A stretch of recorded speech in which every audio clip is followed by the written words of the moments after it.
Assalamu alaikum warahmatullahi wabarakatuh. Bismillahi rrahmani rrahim.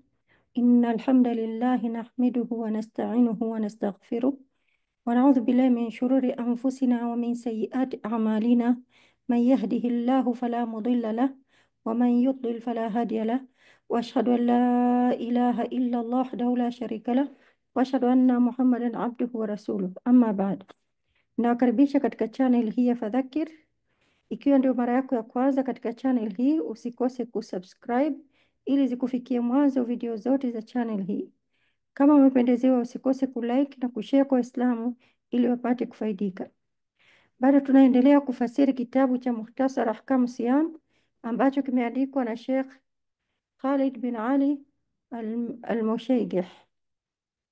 Tukiwa katika masala chini ya anwani tendo la ndoa wakati wa saumu au funga na kafara zake. Tendo la ndoa katika mchana wa Ramadhani linabatilisha funga, na hii ni rai ya maulamaa wote. Hakuna tofauti kuhusiana na swala hili, kwa dalili ya kauli ya Allah katika surati Al-Baqara, baadhi ya aya 187, uhilla lakum lailata siyami rafathu ila nisaikum. Maana yake, mmehalalishiwa usiku wa siyamu kujamiiana na wake zenu. Kwa hiyo, kwa dalili hii haifai kitendo cha ndoa katika mchana wa Ramadhani. Kwa hiyo kwa mwenye kufanya kitendo cha ndoa mchana wa Ramadhani, itakuwa wajibu kwake mambo mawili: kwanza, kuilipia siku ile, na pili, kafara kitendo chake hicho, ambapo tutaelezea kwa kirefu kwa dalili ya hadithi ya Abu Hurairah radhiallahu anhu, ambapo amesema maana ya hadithi: tulipokuwa sisi tumekaa pamoja na Mtume sallallahu alaihi wasallam, ghafla akaingia mtu akasema, ewe Mtume wa Allah, nimeangamia hakika. Mtume sallallahu alaihi wasallam akamuuliza, kwa kitu gani? Akamwambia, nimemwingilia mke wangu hali ya kuwa nimefunga, akikusudia mchana wa Ramadhani. Mtume sallallahu alaihi wasallam akamuuliza, je, unaweza kumwachia huru mtumwa? Akajibu yule mtu, hapana. Mtume sallallahu alaihi wasallam akamuuliza, je, unaweza kufunga miezi miwili mfululizo? Akajibu, hapana. Mtume sallallahu alaihi wasallam akamuuliza, je, unaweza kuwalisha masikini 60? Akajibu, hapana. Mtume sallallahu alaihi wasallam akakaa muda, kisha akaja mtu akampa mfuko wa tende. Mtume sallallahu alaihi wasallam akasema, nani aliyeuliza swali? Akajibu yule mtu aliyeuliza swali, mimi. Mtume sallallahu alaihi wasallam akampa zile tende, akamwambia, chukua hizi tende zitolee sadaka, kwa maana azitoe kafara kitendo chake kile cha kufanya tendo la ndoa mchana wa Ramadhani kwa kuwalisha masikini 60. Yule mtu akamuuliza Mtume sallallahu alaihi wasallam, je, kuna mtu masikini kuliko mimi nikampe sadaka hii? Kwa maana kama kwamba anasema hapa mjini Madina hakuna masikini zaidi yangu. Akasema yule mtu, wallahi hakuna katika Madina yote, mashariki yake na magharibi yake, aliyekuwa fakiri zaidi yangu. Mtume sallallahu alaihi wasallam akacheka, na hii kuonyesha huruma aliyokuwa nayo Mtume sallallahu alaihi wasallam. Akamwambia, walishe ahli zako, kwa maana watoto wako na mke wako. Na katika riwaya nyingine amesema kuwa maana ya hadithi kuwa hiki kitendo cha ndoa kimetokea baada ya alfajiri, yaani mara tu baada ya alfajiri, bado athari za mwezi ziko.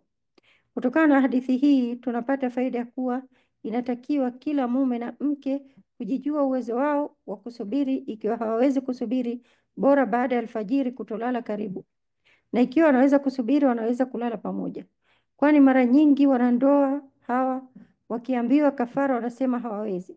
Kwa hiyo bora kuchukua tahadhari mapema kabla ya kufikia kufanya janga hili kubwa, kwani kafara yake ni kubwa au ni nzito. Na pia mke ajaribu kumzuia mume wake akitaka kufanya kitendo hiki mchana wa Ramadhani. Ama kwa upande wa mwanamke ambaye amefanya kitendo cha ndoa mchana wa Ramadhani, huyu ana hali mbili. Kwanza, akifanya kumtii mume wake, kwa maana yeye amekubali kufanya kitendo hiki. Kwa hiyo ikiwa hivi, itambidi kuilipia siku ile na kufanya kafara kama atakavyofanya mume wake. Ya pili, ikiwa amejisahau au hajui au amelazimishwa na yule mume, hatakuwa na kafara wala kuilipia siku ile.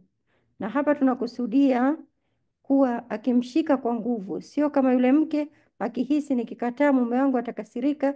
Hii haingii katika hali hii ya pili, itabidi kulipa ile siku na kufanya kafara. Kwa hiyo kafara ya kitendo hiki ni kwanza kumwachia huru mtumwa, na siku hizi hakuna, na Allah anajua zaidi. Kama hakuna, atafunga miezi miwili moja kwa moja bila kupumzika.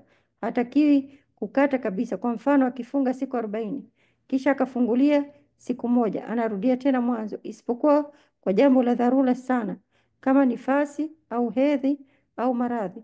Kwa hiyo kafara ya kitendo hiki ni kigumu sana, yaani kafara yake ni ngumu sana. Kwa hiyo kwa upande wa mwanamke, kama amefanya kitendo cha ndoa mchana wa Ramadhani kwa kuridhika kwake, basi kafara yake atafunga kama mwanaume, lakini akipata hedhi atafungulia, kisha akimaliza anaendelea siku zilizobaki. Kwa mfano, ameanza kufunga kafara, kisha baada ya siku 30 akapata hedhi, akimaliza akianza tena atahesabu siku ya 31 na hivi mpaka anamaliza miezi miwili. Na pia mwanaume mwenye kafara hii akapatikana na maradhi, daktari akamwambia asifunge siku 10 au siku 5, basi atafungulia kisha ataendelea siku zilizobaki. Na hapa lazima daktari awe mwaminifu na Muislamu, sio daktari yoyote. Na kafara hii inakuwa ikiwa atamwingilia mwanamke katika tupu ya mbele au sehemu ambayo imeharamishwa, nayo ni tupu ya nyuma. Na kafara hii inakuwa basi kwa kufanya kitendo cha ndoa mchana wa Ramadhani, lakini si kwa wale ambao wanafanya punyeto au kutizama filamu za jinsia na kupata janaba.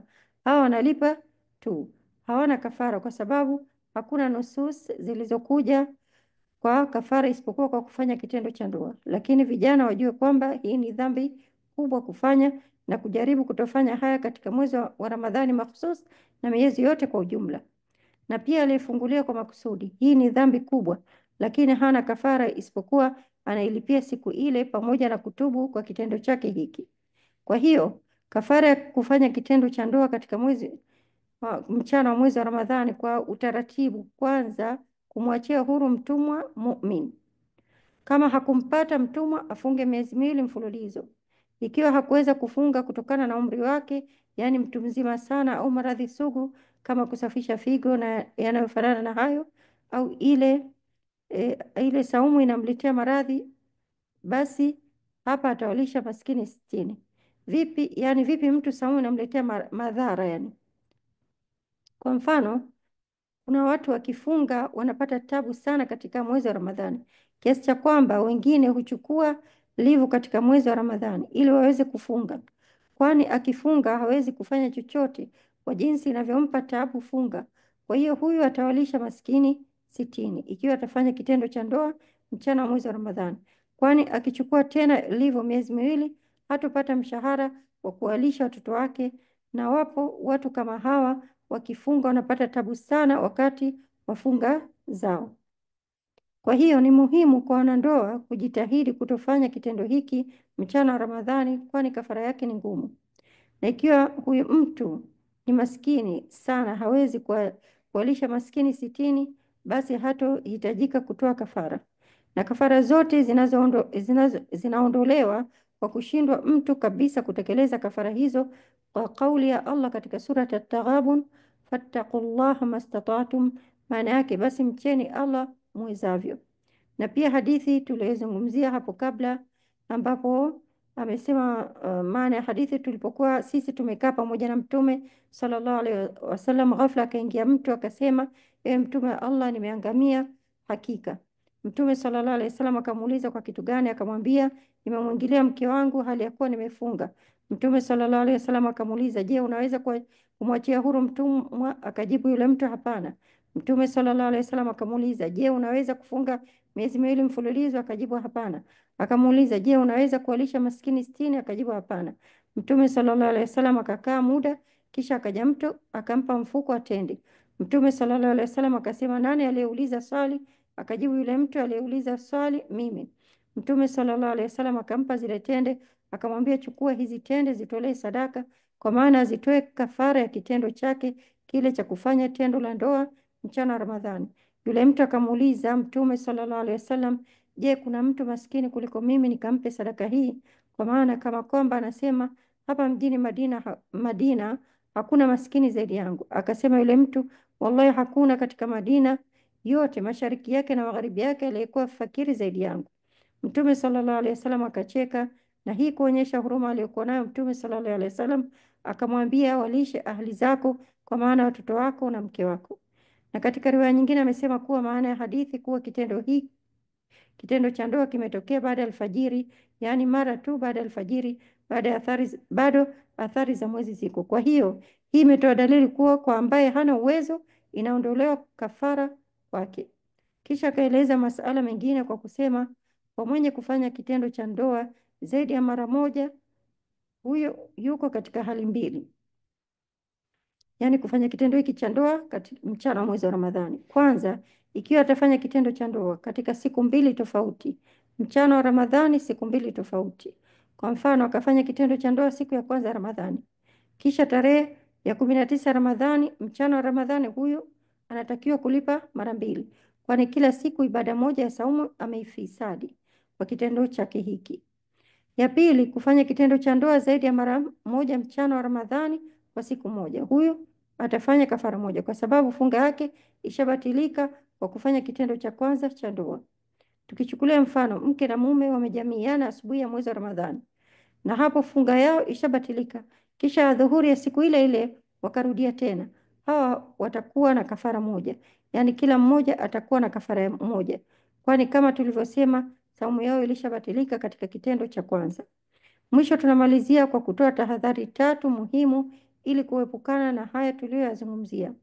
Kwanza, jambo ambalo linalopelekea wanandoa kufanya kitendo hiki cha ndoa mwezi wa Ramadhani ni kufunga ndoa kabla ya Ramadhani kwa siku kadhaa, yaani kabla kwa wiki au siku mbili na mfano wake, kwa sababu mara nyingi wanandoa wakiwa bado ndio kwanza wameoana, inakuwa vigumu kwao kujizuia na shahawa zao, isipokuwa wafanye jitihada sana kwa kujizuia.